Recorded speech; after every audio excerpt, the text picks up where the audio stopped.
My name is Stephen Mike, and what I am about to tell you is something I wouldn't have believed myself had I not lived through it. Something that started so subtly. I almost shrugged it off as paranoia or coincidence, but what it became was the most terrifying experience of my life. I was living a quiet life in a peaceful suburban neighborhood in Oregon, spending most of my days at my computer.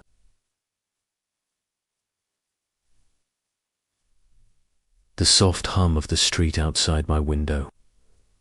I wasn't the kind of person to get involved in my neighbors' lives. But then, a few months after I moved in, I started noticing her, standing at the second-story window of the house, directly across the street. At first, I thought nothing of IT people. Look out of windows all the time.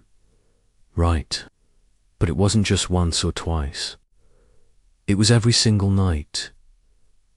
Always, at the same time.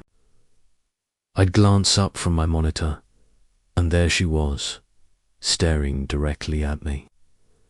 No blinking, no movement, just still, like a mannequin butt. I thought maybe I was imagining things, so I started documenting it. I took photos. Videos even timed her appearances. Always 9:17. I mentioned it casually to a delivery guy once, who looked uncomfortable and mumbled something about that house being empty since the fire 3 years ago. What fire? What empty house? So I started digging.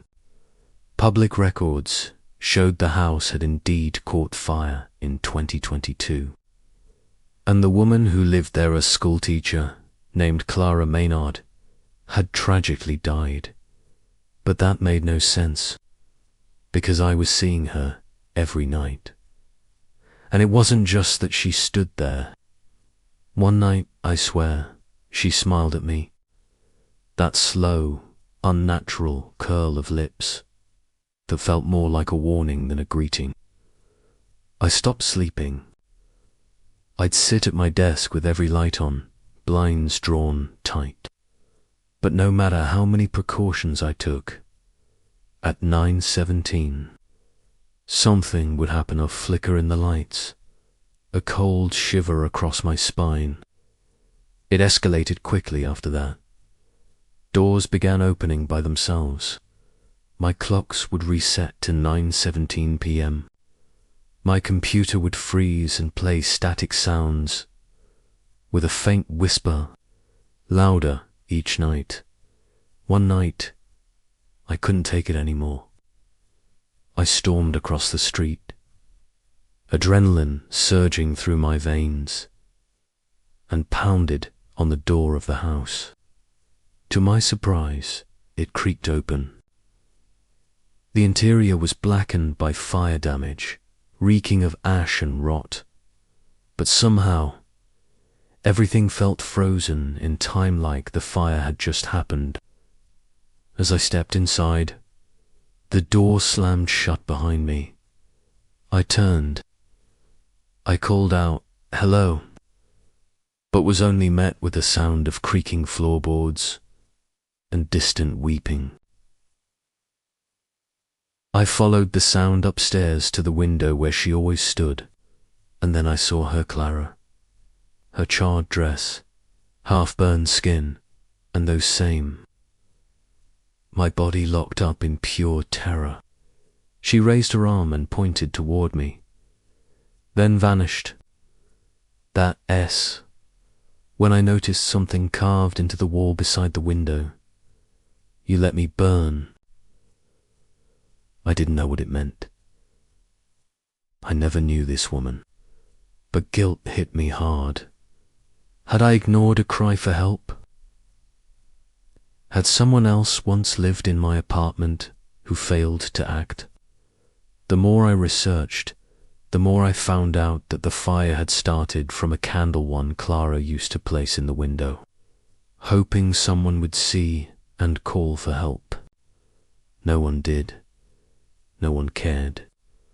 Everyone ignored the quiet woman in the window, and now she made it her mission to never be unseen again. I realized then, she didn't want to hurt me, she wanted me to see, to remember, so I did. The only thing I brought her story to light. I posted the footage, the story. I went on local news. I made noise. And slowly the hauntings stopped. No more 9/17 appearances. No more whispers. Just silence. Peace. I learned that we cannot ignore the quiet cries. Sometimes people are screaming for help in ways we don't understand. I began volunteering for fire survivor foundations, helping to fund smoke alarm drives for old homes. And I never again dismissed someone who seemed off or out of place. What I faced was terrifying, but it changed me. It reminded me how important it is to pay attention to really see people. The woman in the window wasn't a ghost. She was a symbol of forgotten pain. I now live happily, peacefully, and each night at 9/17, I light a single candle in my window. But for all the silent souls who just want to be seen, I'm Stephen Mike, and that was the most terrifying, enlightening story of my life.